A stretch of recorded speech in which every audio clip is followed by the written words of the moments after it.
All right, here's the plan. We've got some decluttering happening in the near future.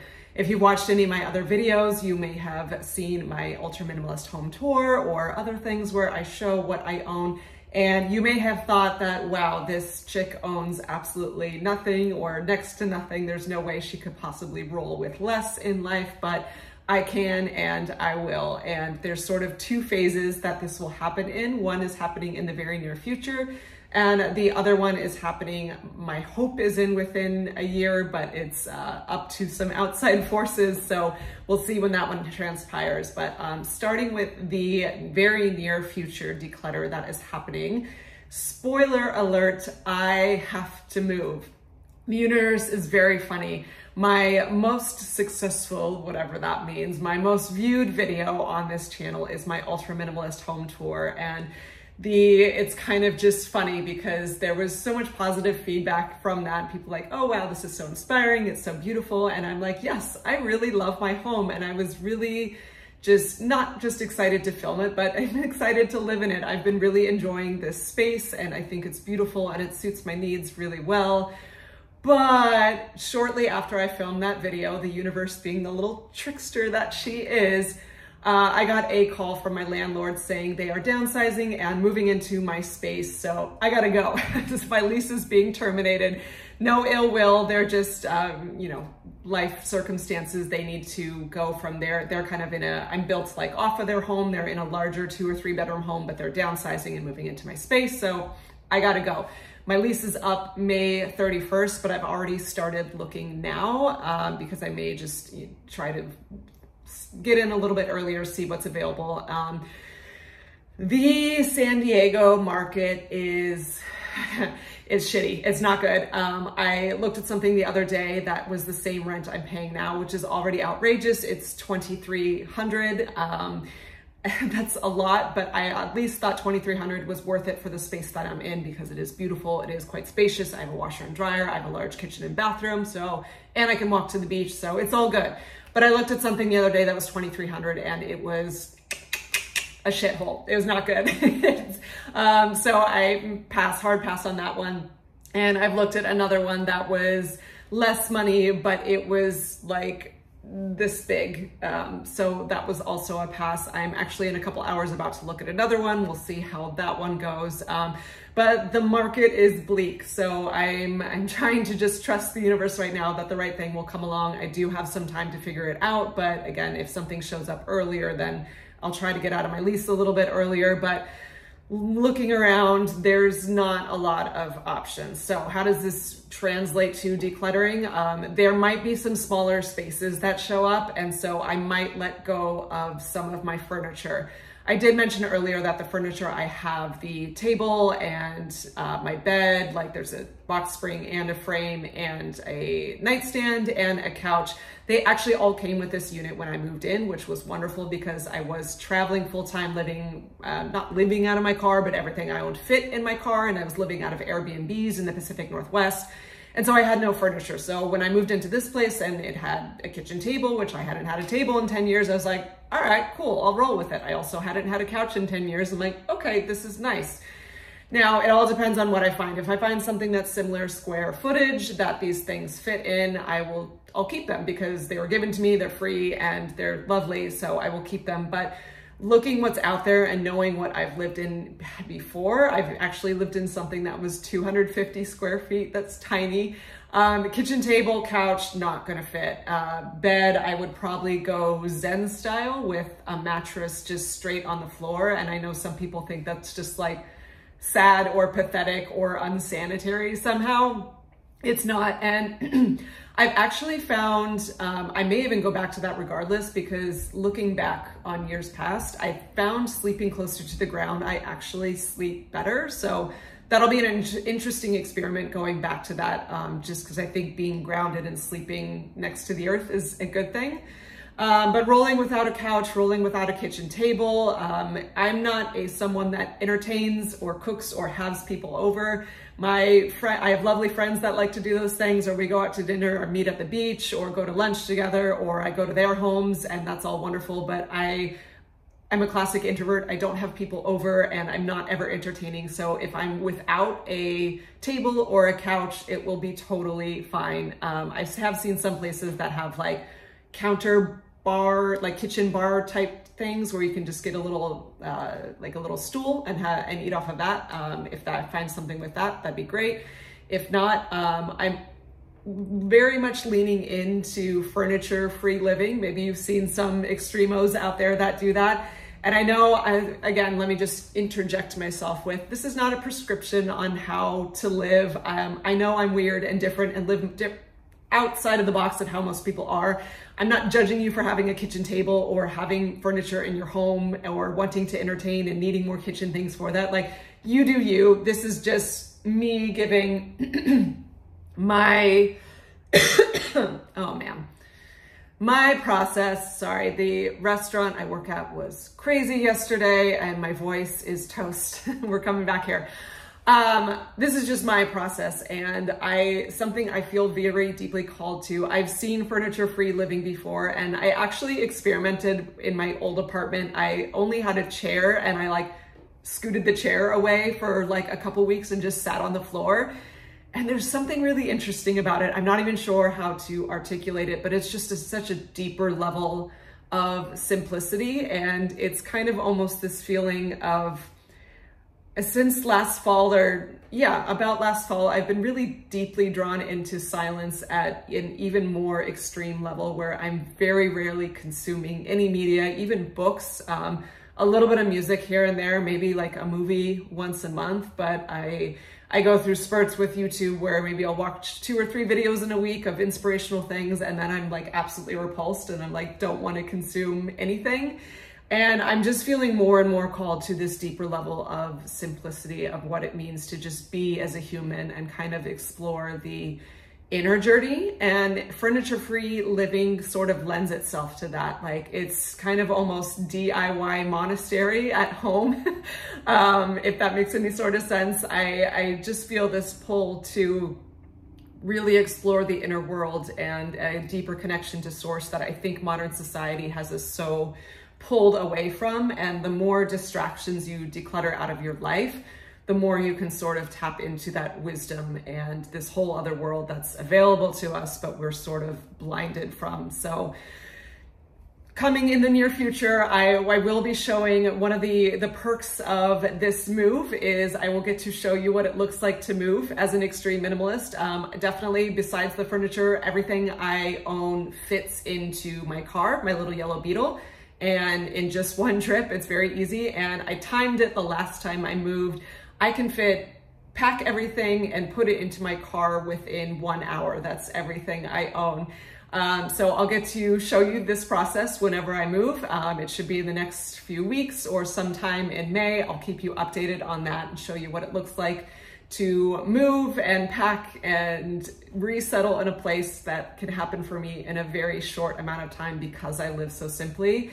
And again, depending on the space I find, it may transition into a furniture-free type of situation where it's maybe just like my mattress and a rug and a meditation cushion. We'll see how that goes, but I will definitely give you a tour of the move and tour of the place when it is all set up. So stay tuned for that. So that is sort of phase 1 of potential more decluttering happening. Now you may think, how could I let go of even less from there? Well, this is phase 2. Phase 2 is a dream I've had for a very long time now, and that is, sorry about that. Here's the other thing, actually, I'm gonna interrupt myself on that. This is one of the perks of me moving. I haven't mentioned this before. My home is beautiful, but it is covered in mold, and I really think that it's starting to give me some respiratory issues because I'm not sick and I do use my voice for a living and that strains my vocal cords sometimes, but oftentimes I wake up with a little bit of just need to cough a little bit. And it's not like I think there's mold, like there is mold. I see it, it's growing on everything. There's no way to take care of it. I'm like near the coast in a really old building that's faces east, so it gets no sunlight and it's damp and cold and there's mold on the walls, there's mold in my shower. I found mold growing on things like the bottom of my shoes or my just little different belongings I have. So 2 thumbs down on that. I'm happy to get out of the mold. I think the universe is helping me out on this one because it's really not good to be breathing in mold all the time. So that's a plus that we'll be getting away from that. But moving forward, phase 2 of massive decluttering. The dream of mine that I've had for a really long time is to live out of a backpack or maybe just 2 bags and travel full time. I don't want to move around and country hop every few days. I want to deep dive into areas, but I do want the freedom of just having, you know, everything I need with me in 1 or 2 bags. I have my Soul Guard backpack I've talked about before. And then I would maybe take my Rolly suitcase with me. I have a little carry-on size leopard Rolly suitcase. She's super cute. Having that would give me a little bit more breathing room, but I've already tested it out. My entire wardrobe fits in my backpack and then easily fits in the Rolly suitcase. I would take the Rolly suitcase if I want to have a few little extra things like me and or buffers for some warmer clothes I might need, because Norway is top of my list. Norway and Iceland, I absolutely want to see those countries so bad. You know, little odds and ends that I would need with me. It would definitely be easier to have 2 bags versus 1, but if I do go overseas, it might be more ideal to just have the backpack and be more freeing, we'll see. But either way, 1 or 2 bags, that's not a lot of stuff. So what I would declutter to make that happen is any furniture I do have left, if I do have it at that point. And then I have very few decorations. I have a basket and a clay face I made when I was very young that I already know a very special person I would give that to. And then house plants, which hey Vinny, if you're watching, he's my friend. He's an awesome plant dad. So I would see if he would want that plant dad, or I would find someone to adopt the plant. And then that's really it. I don't have more decorations than that. It's just that. Kitchen things I would sell responsibly, make sure they get to a good home and they're not just ending up in the trash. And then linens and towels, those things are hard to sell because it's, you know, like hygiene, I guess, but you can certainly wash them. But those things I would probably just donate to Salvation Army or Goodwill or something like that. Again, making sure nothing ends up in the trash. And then beyond that, I really don't own stuff. I would really just be traveling with my essentialist wardrobe, which already is at essentialist level. I would maybe let go of 1 of my coats. I would probably keep the longer coat and let the shorter coat go because the longer coat's more practical for cold weather. And it's just badass. It looks like I'm from Game of Thrones and I love it. It's in my wardrobe tour video if you want to check that out. The only like non-essential, non-wardrobe item, like obviously I'd have toiletry type stuff with me too. If you want to check out my every beauty product I own video, there's not a lot in there. So that would easily, it fits in like just a normal, like, what do you call those? Like travel bag, makeup bag things. Not a lot of stuff that would be coming with me for that. The only 2 non-essential items that would be with me are like my 2 stuffed animal cats. That I can't get myself to get rid of those, especially one I've had since I was, I got it, actually, it just turned 30 years old. I got it when I was Easter, when I was 9 years old. He was in my Easter basket and Easter just passed and now I'm 39 years old. So I have a 30-year-old stuffed cat and I'm about to turn 40 and I give no fucks about your judgments on that. They have souls and I am keeping them. But that's it. That's all I would take with me. And I just want to go see the world and adventure and live overseas. I want to explore Europe a lot. I've been to Europe 3 times, twice to Rome and once to Zurich, and it was incredible. But all 3 times it was for a synchronized swimming competition. I was representing my country overseas. And while it was amazing to be there, most of it I was just at the pool. We were practicing and competing. And I remember the first time I was in Rome, it was the first time I was in Europe, and we had like a day and a half to explore. So it was just like run from the Pantheon to the Colosseum we did Vatican City, and like we had like 2 hours. My coach was like, all right, you got 2 hours, but we got to get back to the pool. So that was really my experience of Europe. So there's definitely way more to explore and time spent. Top countries on my list, I want to see Germany because I'm German, mostly I'm like 99% German, so I think it'd be cool to go where the land of my ancestry is.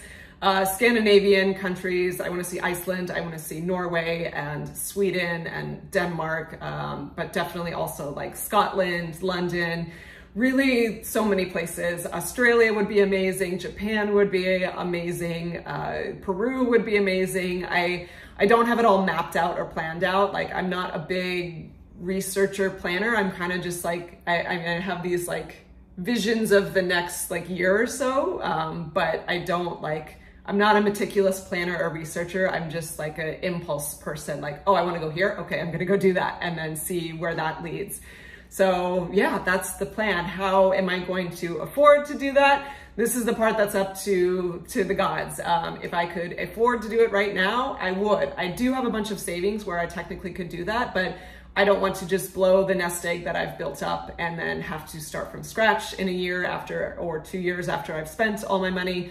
I want to maintain that and essentially have a digital nomad lifestyle so that I can travel full time as long as possible or as long as I want to. I may do it a year and then be like, screw this, I need to go get a cabin in the woods and settle down. Like that could very well happen, because that's the longer term vision-ish, is I would love to build a cabin off grid and grow my own food and live sustainably, but I want to do that with a partner. So until Mr. Right shows up, I'm gonna travel full time and go be free. And I've been looking into online income things. I'm earning a little bit from this YouTube channel, but so much of that is out of my control and in the hands of the algorithm gods and just what people enjoy and resonate with. All I can do is focus on speaking from the heart and talking about things I'm passionate about and just, you know, putting it out there and see what resonates. But if this turns into full-time income, that would be amazing, but it could very well not. I have no idea. Again, all I can control is what I put into it with my heart and then see what happens for that. As far as other sustainable online incomes, I did look into, I had thought about coding a little bit, and some people were like, yeah, you know, you'd be really good at it. And I do have a very technical brain. I was good at math and science in school, and I'm very good at memorizing things. So I'm very good at focusing. Like I can sit down with a task and do it for 6 hours interrupted, and that's fine.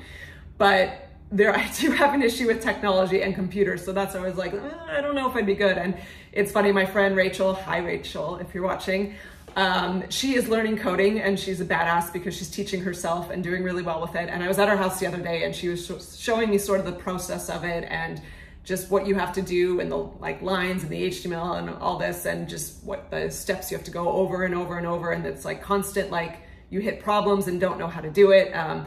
But as I was looking at it, I was like, yeah, that looks like 7 layers of hell to me. It would not work. I would hate it so much. And I don't think I would be good at it because, well, again, I was great at like, you know, trigonometry and physics and chemistry. Like that's totally different. Like I have this like really strong resistance with computer stuff. Like I don't like AI. I'm very like, I mean, again, I've said it before, but the fact that I even got a YouTube channel up and running is a straight miracle because like I have such an extreme resistance to technology. I was the last person to get an iPhone. So looking at the coding, I was like, okay, yes, that would be a great lifestyle as far as freedom and portability and working remotely, and working for yourself and not working with humans. I love the freedom that working in a restaurant gives me, but I am exhausted of dealing with people. Not that I hate people, I'm an introvert. So it's very, very draining for me to deal with people all day. I am gonna let me know if you wanna hear more about what it's like to be an extroverted introvert, because I recently learned that's actually what I am, but I am gonna, I think, make a video on that. So stay tuned for that. Let me know if you'd like to see it. But yeah, coding, that's definitely not going to work for me. So I'm still brainstorming, but the goal is within 1 year or less, whether it's from this channel and the algorithm gods or something else that I'm able to manifest, I am going to declutter everything I own responsibly and be living out of just a backpack and possibly the Rolly suitcase, but no more than that, and go see the world. So that's the plan. Let me know, is this inspiring to you? Do you have similar aspirations, or are you like, she's absolutely crazy and that just seems so unsettling and ungrounding to you? I'd love to know what you think about that. Let's hang out in the comments. Thanks for watching, and I'll talk to you in the next video. Bye.